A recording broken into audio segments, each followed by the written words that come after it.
Well, folks, if you've been around the investing game long enough, you've probably heard the name Jesse Livermore. He's one of those larger-than-life figures in the market's history, a fella who danced with the ticker tape like few others ever did. Now, I'm not one for speculating or trading the way Jesse did. Charlie Munger and I prefer to buy good businesses and sit on them for a spell, but there's no denying Livermore was a force.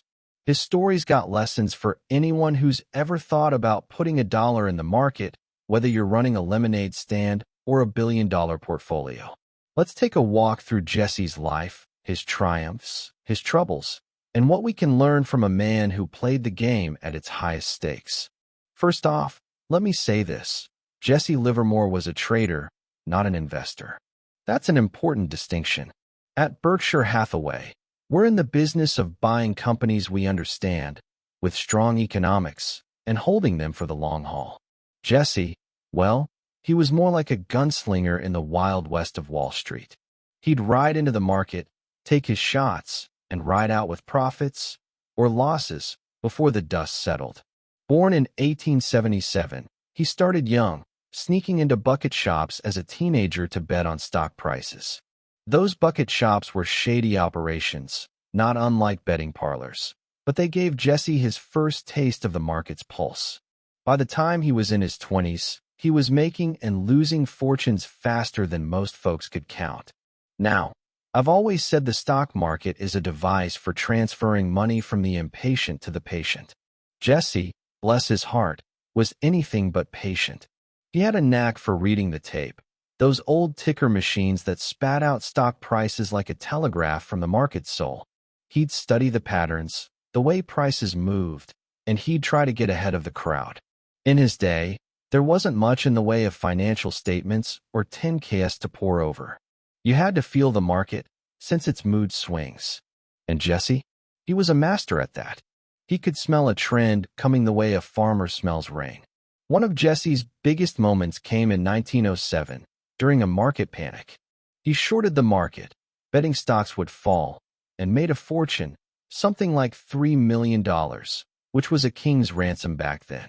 That's the kind of score that puts you on the map, and Jesse became a legend. But here's where the story gets interesting, and not in a good way. Jesse didn't just make money. He lost it, too. Big time. Over his career, he went bust more than once, sometimes spectacularly. He'd ride a wave to the top, then crash on the rocks. It's a pattern you see with a lot of traders who play for big stakes. They're like Icarus, flying too close to the sun. Let's talk about what made Jesse tick. He had a system, or at least he tried to. He wrote about it in his book, How to Trade in Stocks, and there's a famous earlier book, Reminiscences of a Stock Operator. That's basically his life story, thinly disguised. Jesse believed in following the trend, what he called the line of least resistance. If a stock was going up, he'd buy it, figuring it would keep going.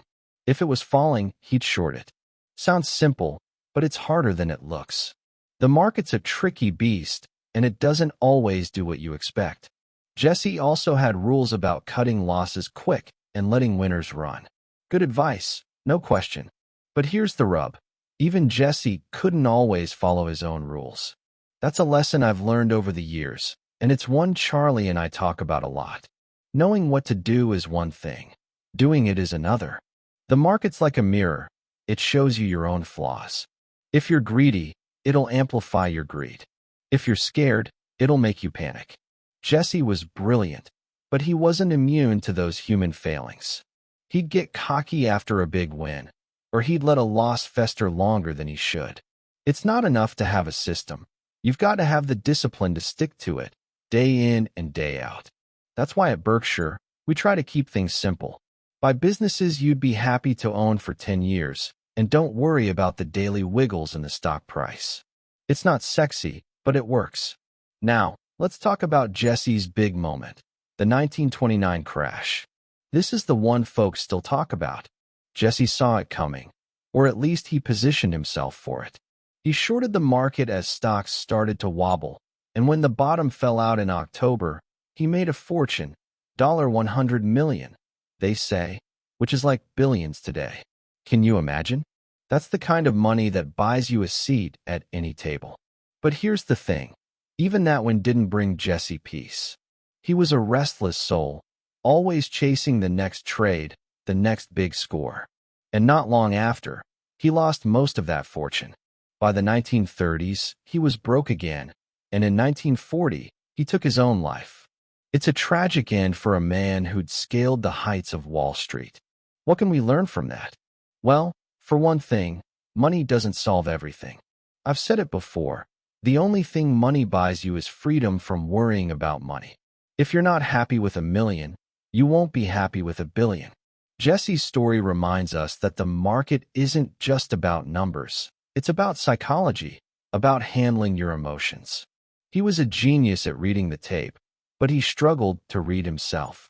That's a lesson for all of us. Whether you're trading stocks or buying businesses, you've got to know your own weaknesses.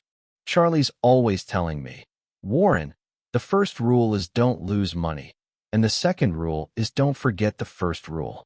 Jesse knew that rule, but he couldn't always live by it. Another thing about Jesse, he operated in a different world from today's. Back then, the market was a wilder place. There were no SEC regulations, no circuit breakers to stop a crash. Insiders ran rampant, and information was scarce. Jesse thrived in that chaos, but it took a toll. He was always looking over his shoulder, worried about being outmaneuvered. Compare that to our approach at Berkshire. We don't try to outsmart the market. We just look for good companies at fair prices and let time do the heavy lifting. It's like planting an oak tree. You don't need to check on it every day to know it's growing. Still, I admire Jesse's courage. It takes guts to bet big, to put your money where your mouth is. He wasn't afraid to take a stand, even when the crowd was against him. That's a quality I respect, even if I think his methods were too risky. At Berkshire, we're more like farmers than gamblers. We sow our seeds in fertile ground and wait for the harvest. Jesse, he was more like a riverboat gambler, always looking for the next card to turn. Both approaches can make money, but one's a lot easier on the nerves. Let's talk about Jesse's legacy. His books are still read today, and traders swear by his insights. He was one of the first to articulate ideas like trend following and risk management, which are now part of the Wall Street playbook. But his life is also a cautionary tale. The market can be a cruel teacher, and Jesse paid the ultimate price for his lessons. If he'd been born a century later, maybe he'd have found a way to harness his talents in a more stable way. Maybe as a hedge fund manager or a quant. Or maybe not. Some folks are just wired to live on the edge. For me, the biggest takeaway from Jesse's story is this. The market rewards discipline, but it punishes hubris. You've got to respect the game, because it's bigger than any one player. I've seen a lot of smart people come and go in my 70 years in the market, and the ones who last are the ones who stay humble, who know what they don't know. Jesse was a genius, but he didn't always have that humility. He thought he could outsmart the market every time, and the market proved him wrong. At Berkshire, we try to stack the odds in our favor. We buy businesses with what Charlie calls a moat, a competitive advantage that keeps competitors at bay. Think of Coca-Cola or American Express. Those are businesses that don't depend on a single trade or a single market move. They churn out profits year after year, like a good dairy cow gives milk. Jesse's approach was different. He was always looking for the next wave to ride, and that's a tough way to live. It's like trying to catch lightning in a bottle over and over again. If I could sit down with Jesse today, I'd tell him a couple of things. First, I'd say, Jesse, you're one of the sharpest market minds I've ever come across, but you've got to slow down. The market's not going anywhere. I'd tell him to focus on the long game, to find a few good bets and stick with them. I'd also tell him to take care of himself, to find joy outside the ticker tape. The market's a great servant, but a terrible master. And I'd remind him of something my mentor, Ben Graham, taught me. In the short run, the market's a voting machine, but in the long run, it's a weighing machine. Jesse spent too much time worrying about the votes and not enough about the weight. In the end, Jesse Livermore's story is a reminder of what's possible in the market, and what's perilous. He showed us that you can make a fortune with brains and guts, but you can lose it just as fast without discipline and perspective. For those of us who prefer a quieter path, his life is a warning to stay grounded, to focus on what endures. At Berkshire, we'll keep doing what we do, buying great businesses, holding them for the long haul, and letting the magic of compound interest work its wonders. It's not as thrilling as Jesse's roller coaster, but it's a lot easier to sleep at night. So, here's to Jesse Livermore, a man who lit up Wall Street like a comet. He burned bright, and he burned out, but he left us with lessons that'll last as long as the market itself. If you're thinking about playing the game, take a page from Jesse's book, but make sure it's the right page.